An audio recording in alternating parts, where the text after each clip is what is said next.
श्री शिवाय नमस्तुभ्यम। हर हर महादेव। काशी की पावन धरा से श्री विश्वनाथ शिव पुराण कथा गुरुजी पंडित प्रदीप मिश्रा जी द्वारा शुरू हो गई है।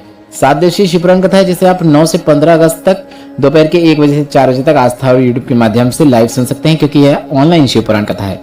आज की कथा में गुरुजी ने जितने भी नए उपाय बताए हैं, सभी उपायों की जानकारी आपको इस वीडियो में मिलने वाली है। कुछ विशेष उपाय हैं जो कि आज से पहले कभी गुरुजी ने नहीं बताया है, इसलिए वीडियो को आप अंत तक जरूर देखें ताकि कोई भी उपयोगी जानकारी आपसे ना छूटे।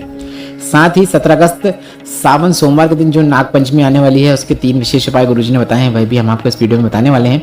साथ ही कल का दिन बहुत ही विशेष है। 11 अगस्त है सावन शिवरात्रि की पूजन सामग्री और सावन शिवरात्रि के 3 अचूक उपाय जो कि आपको कल करने हैं, वह जानकारी भी आपको इस वीडियो में मिलने वाली है, इसलिए वीडियो को अंत तक जरूर देखें। अगर किन्हीं कारणवश आपने 10 अगस्त दूसरे दिन की विश्वनाथ शिव पुराण कथा का श्रवण नहीं कर पाए हैं तो पूरी कथा का रास्ता तो आपको इस छोटे से वीडियो से प्राप्त होने वाला है। बढ़ते हैं बिना किसी देरी की कथा की पहली विशेष जानकारी की ओर। कथा शुरू होते ही गुरुजी ने कहा, मानव का शरीर मिला है तो आपको दुख आपके जीवन में जरूर आएगा, कष्ट होगा। भगवान के भी जो अवतार हुए हैं या फिर जितने भी करोड़पति लोग इस संसार में हैं, जिन्होंने जन्म लिया है, उन्हें दुख का अनुभव होगा ही, यह निश्चितता है। और कथा में बैठकर या फिर एकांत में बैठकर आप 5 बार अगर श्री शिवाय नमस्तुभ्यम बोल रहे हैं तो भोलेनाथ की कृपा जरूर होगी और दुख जो है वह जरूर कटेगा, यह निश्चितता है। बढ़ते हैं आज की शिव पुराण कथा की दूसरी विशेष जानकारी की ओर। गुरुजी ने एक विशेष उपाय की जानकारी देते हुए कहा, पुलिस, डॉक्टर या फिर कोई कोर्ट केस है या फिर व्यापार बंद हो रहा है, मतलब जीवन में जो परेशानियां चल रही है, तो आपको माँ अरण्या देवी या फिर अरण्या देवी का नाम स्मरण करना है। वरुणा और असी इसके बीच में बसी है वाराणसी। माँ पार्वती तप कर रही थी। अस्सी नदी के पास तट पर बैठकर उन्होंने तप किया और माता ने कहा, सब कितने दुखी हैं, परेशान हैं। उनने बहुत तपस्या की, इतनी तपस्या की कि उनके वस्त्र भी गल गए। तब उन्हें वृक्ष के पत्तों से पुष्पों का वस्त्र धारण किया। ये उस समय की बात है जब गंगा काशी में नहीं थी। वरुणा और असी ने ऐसा कौन सा तप किया कि गंगा यहाँ आ गई? शनि महाराज ने क्या तप किया जो गंगा यहाँ पे आ गई? गंगा मैया किसके कहने पर, किसके तप बल से आई? अरण्य देवी वही थी जिनके तप से गंगा मैया इधर आई। विशेष उपाय की जानकारी देते हुए गुरुजी ने बताया, जिस नारी के गर्भ में तकलीफ है, गर्भाशय में गठान है, बच्चेदानी में प्रॉब्लम है, ऑपरेशन करवाना पड़ेगा, डॉक्टर ऐसा बोल रहे हैं, और डॉक्टर का तो पूरा ट्रीटमेंट लेना है, डॉक्टर जो जो कहें वह सभी चीज़ें आपको करना है। और इसके साथ आपको एक उपाय भी करना है। यह उपाय बच्चा है या फिर नारी है या पुरुष, जिसे उदर से जुड़ी हुई समस्या है, वे भी कर सकते हैं। उपाय के लिए आपको 7 बेलपत्र लेना है, एक हाथ में जल लेना है, एक कलश आपको ऐसा लेना है जिसका मुख खुला हुआ है, जैसे प्लेट या कटोरी भी आप ले सकते हैं, मुख खुला हुआ, इस बात का ध्यान रखें।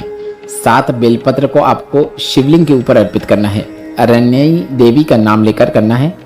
7 बेलपत्र अर्पित करें, 7 बार जल अर्पित करें, अरण्य देवी का नाम लेते रहें, 7 बार नाम लें, जल को अर्पित करें और बेलपत्र को उठा लें। नंदी के पास बैठकर जल का आचमन करें। 7 दिन तक रोज एक बेलपत्र आचमन करें। पूरी नहीं खा सकते तो उसका एक छोटा सा कोना भी खाएंगे तो भी पर्याप्त है, पर आप अपने स्वास्थ्य को देखते हुए ही उसका उपयोग करें। आप फिर जांच कराएं, जो भी उधर से जुड़ी हुई समस्या है या फिर पेट से जुड़ी हुई समस्या है, डॉक्टर को दिखाना है, उसके साथ यह उपाय करना है, लाभ जरूर देखने को मिलेगा। बढ़ते हैं आज की कथा की तीसरी विशेष जानकारी की ओर। गुरुजी ने कहा, बिहार के भोजपुर में माँ अरण्या देवी का एक मंदिर है। अस्सी नदी के तट पर बैठकर साधना की है माता ने। अगर बहुत दुखी मनुष्य होता है, दुख का निवारण ही नहीं मिल रहा है, फैक्ट्री चलते चलते बंद हो गई, व्यापार आगे नहीं बढ़ रहा है, तो आपको यह उपाय करना है। 7 लाल पुष्प या फिर एक ही पुष्प लाल मिल रहा है तो उसका उपयोग कर सकते हैं, या फिर 7 लाल पुष्प मिल रहा है तो उसके साथ भी आप उपाय कर सकते हैं। यदि एक मिल रहा है तो उसकी 7 लाल पंखुड़ियाँ ले सकते हैं, मतलब जो पुष्प की पंखुड़ियाँ होती हैं उनका उपयोग कर सकते हैं। यदि एक पुष्प मिल रहा है, 7 मिल रहा है तो 7 पुष्पों के साथ उपाय करें। 7 दूर्वा लें, 7 लाल अक्षत लें। अक्षत को लाल करने के लिए आप लाल चंदन का उपयोग कर सकते हैं। माँ अरण्या देवी के नाम से बेलपत्र के वृक्ष के नीचे आपको यह सभी चीजें अर्पित करना है। माँ अरण्या देवी उसे संभाल लेती हैं और ऐसा बल प्रदान करती हैं जिससे जीवन जितने भी दुख तकलीफ कष्ट चल रहे हैं, आप प्रयत्न करेंगे उनमें आपको सफलता मिलती चली आएगी और जीवन में आपको उन्नति जरूर देखने को मिलेगी। बढ़ते हैं चौथी विशेष जानकारी की ओर। जो नारी शीश पर फूल लगाती है, गजरा लगाती है, वो फूल माँ अरण्यई देवी को समर्पित होता है। उस नारी को कभी भी गर्भ से जुड़ी हुई कोई समस्या नहीं होती है। बढ़ते हैं अगली विशेष जानकारी की ओर। देवी भागवत में देखने को मिलेगा जिस नारी को रजोधर्म से जुड़ी हुई समस्या रहती है, या फिर पेट दुखता है, या फिर रजोधर्म से जुड़ी हुई अन्य समस्या रहती है, या फिर रजोधर्म बंद नहीं होता है या फिर रुक जाता है, तो माँ अरण्य देवी का नाम लेकर आपको एक सरल आसान उपाय करना है। 3 बार जल का आचमन आपको करना है। सबसे पहले शिवलिंग पे आपको माता अरण्य नाम से शिवलिंग पे जल अर्पित करना है। जल को प्राप्त कर लेना है। थोड़ा सा जल प्राप्त करने के बाद जल का आचमन आपको 3 बार करके करना है। उससे आराम लग जाएगा। 1 घंटे के अंदर आप करें। हमारे शास्त्रों में देवी भागवत में अरण्य देवी के नाम का अत्यंत महत्व बताया गया है। बढ़ते हैं 7वीं विशेष जानकारी की ओर। गुरुजी ने कहा, दवा कभी काम आएगी जब उसके साथ दुआ होगी। दुआ और दवा साथ साथ चलती हैं। जब ऊपर वाला चाहेगा तभी आपको रोग मुक्ति प्राप्त होना शुरू होगी। इसलिए धर्म के कार्यों में भी आपको अपनी कमाई का एक अंश जरूर लगाना चाहिए। बढ़ते हैं आज की शिव पुराण कथा की 8वीं विशेष जानकारी की ओर। गुरुजी पंडित प्रदीप मिश्रा जी कल ऑनलाइन पार्थिव शिवलिंग का पूजन और अभिषेक करवाएंगे। इसके लिए जो भी सामग्री की आवश्यकता है वह आपकी स्क्रीन पर दिख रही है। आप या तो स्क्रीनशॉट ले सकते हैं या फिर आप वीडियो को रोक रोक कर किसी कागज में भी लिख सकते हैं।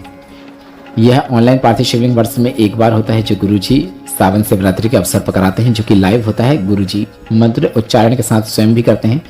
आस्था यूट्यूब के माध्यम से शाम के 7 बजे आप और हम सभी देखकर हम भी घर बैठे इसका लाभ प्राप्त करते हैं।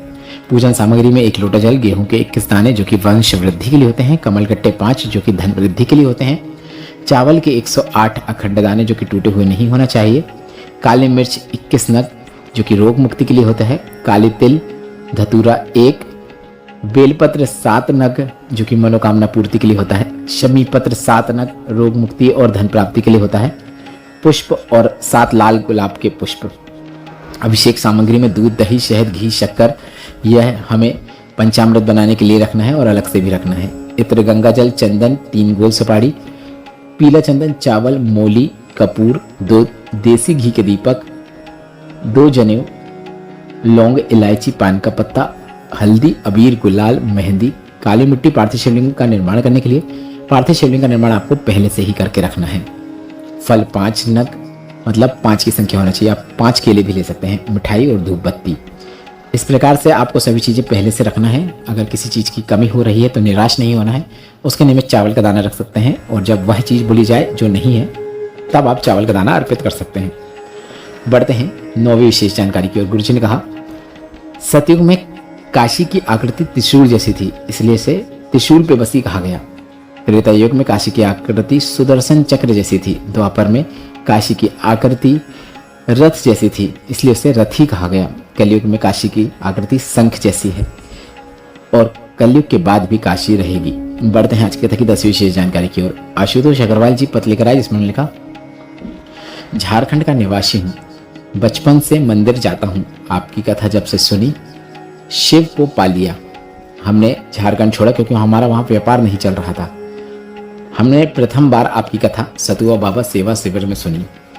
पहली बार कथा सुनी, इसके बाद जो मन लगा हम आपकी कथा सुनते ही चले गए। सब कहते हैं कथा पंडाल में जो मांगो वो मिलता है, क्योंकि कथा पंडाल में जब मैं पहली बार कथा सुनाया था वहाँ पे जितनी भी माताएं थी सब यही कह रही थी, सिहोर वाले महाराज की कथा में बैठकर जो मांगो वह मिल जाता है।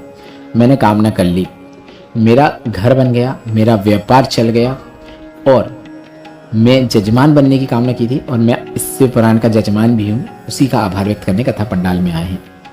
बढ़ते हैं 11वीं विशेष जानकारी की ओर। 11 अगस्त सावन शिवरात्रि का विशेष मनोकामना पूर्ति उपाय जो कि आपको कल करना है। आपको 5 वृक्षों की 5 अलग अलग पत्तियां लेना है। 5 वृक्षों की 5 पत्तियां आप कोई भी ले सकते हैं, बेलपत्र, शमी पत्र, आंकड़े का या फिर मंदार का, आम का, कोई भी 5 वृक्ष की 5 पत्तियां ले सकते हैं और एक सफेद पुष्प लेना है। निर्मलेश्वर महादेव का नाम लेकर सभी चीजों को शिवलिंग में माता अशोक सुंदरी के स्थान पर स्पर्श कराना है और इसके बाद सभी चीजों को शिवलिंग के ऊपर अर्पित कर देना है। इसके बाद आपकी जो भी कामना है वह कामना बोल देना है। बस इतना ही करना है। यह सावन शिवरात्रि का विशेष उपाय है जो कि आपको 11 अगस्त को करना है। सुबह से लेकर शाम तक कभी भी आप यह उपाय कर सकते हैं। यह वीडियो ज़्यादा लंबा हो रहा है, इसलिए इस वीडियो को यहाँ पे समाप्त करते हैं। सावन शिवरात्रि के उपायों का पार्ट 3 आधे घंटे बाद आपको इसी चैनल पर धर्म की बातें पर मिल जाएगा, जिसे आप 10 अगस्त को शाम को 5 बजे से देखना शुरू कर सकते हैं। तो अगर आप पार्ट 3 देखना चाहते हैं तो चैनल पर विजिट करके आप वह वीडियो देख सकते हैं, जो कि सावन शिवरात्रि का विशेष वीडियो है। पार्ट 3 है उपायों का। यह वीडियो लंबा ना हो, इसलिए इस वीडियो को यहीं पे समाप्त कर रहे हैं। वीडियो से संबंधित जितने भी प्रश्न हैं वे सभी प्रश्न आप कमेंट बॉक्स में पूछ सकते हैं। वीडियो उपयोगी लगाए तो वीडियो को लाइक करके कमेंट बॉक्स में श्री शिवाय नमस्तुभ्यम या फिर हर हर महादेव जरूर टाइप करें। श्री शिवाय नमस्तुभ्यम, हर हर महादेव।